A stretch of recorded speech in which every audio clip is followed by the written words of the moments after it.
Baie dankie dat julle weer eens by ons kom inloer het. Kom ons buig ons hoofde. Onse Vader, baie dankie dat ons vandag kan besin oor die tempel, die gebeure daarin en daarom.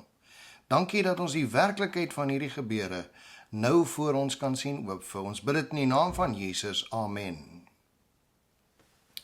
Die klaagmuur is seker een van die bekendste bakens van Jerusalem. En beide Jood en Christen maak 'n punt daarvan om daar uit te kom indien hulle Jerusalem sou besoek. Almal is normaalweg verwonderd oor die feit dat ons daar by die tempelmuur kan staan, daar waar die lig van God se heerlikheid eens in die allerheiligste teenwoordig was. Min van ons dink daaraan wanneer ons daar staan, dat hierdie muur vandag steeds vas staan as teken van die gebeure wat onder andere in Markus 12 uitgespeel het. Nou wat het daar gebeur? Jesus leer vir die mense oor 'n man wat 'n wingerd geplant het. En hy eindig die gelykenis deur hulle te herinner dat die steen wat die bouers verwerp het, dit het die hoeksteen geword.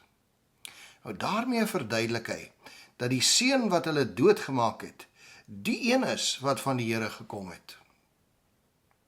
Maar in plaas daarvan dat hulle na Jesus luister, wil hulle eerder toesien dat Jesus moet verdwyn.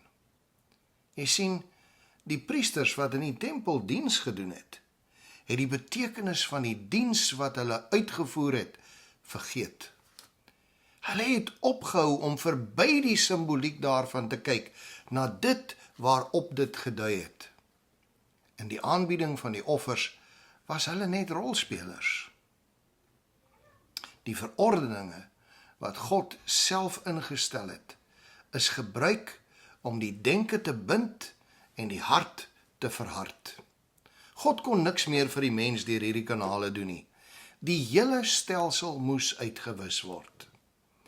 In die gelykenis van die wingerd in Markus 12 ontmasker Jesus die onheilspellende planne van die geestelike leiers om in die nabye toekoms sy lewe te neem. Christus bevestig hulle verraderlikheid in die gelykenis met hierdie woorde, en ons vind dit in Markus 12 vers 8 opgeteken. En hulle het hom geneem en doodgemaak en buitekant die wingerd uitgewerp. Maar wat meer betekenisvol is Jesus se woorde in vers 9. Hier verduidelik Jesus wat sal gebeur volgens God se verlossingsplan. Kom ons kyk.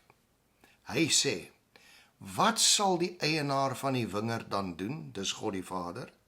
Hy sal kom en die landbouers ombring en die wingerd aan ander gee. Met ander, hy sal wegvat van Israel en ander gee. Met Jesus se dood is die ganse tempelstelsel tot volending gebring. Al die simbole het daarop gedui dat dit Jesus is. Maar van nou af aan sal die getroue oorblyfsel van Israel, God se bruid, die sending voordra. Dit was ondenkbaar vir die Jode. En soos ek aan die begin genoem het, is dit selfs vir die Christene wat hierdie klaagmuur besoek, steeds ondenkbaar om te dink dat die gevolge van Markus 12, die verwerping van die seun, so beslissend sou wees. Katastrofiese oordeel. Maar tog is dit so, want wat op die spel was inderdaad die verwerping van God. Jesus impliseer helder en duidelik dat die Sanhedrin God se finale boodskapper verwerp het en die gevolge vir hulle is rampspoedig. Die heilige vertroue van die uitverkore volk word nou oorgedra aan die nuwe Israel van God. Kom ons bid saam. Here, hou ons gedagtes op U gefestig en mag ons getrou bly aan U. Ons oog gefestig op die wederkoms en ons hoop op U, die waarmaker van al U beloftes. Ons bid dit in die naam van Jesus. Amen.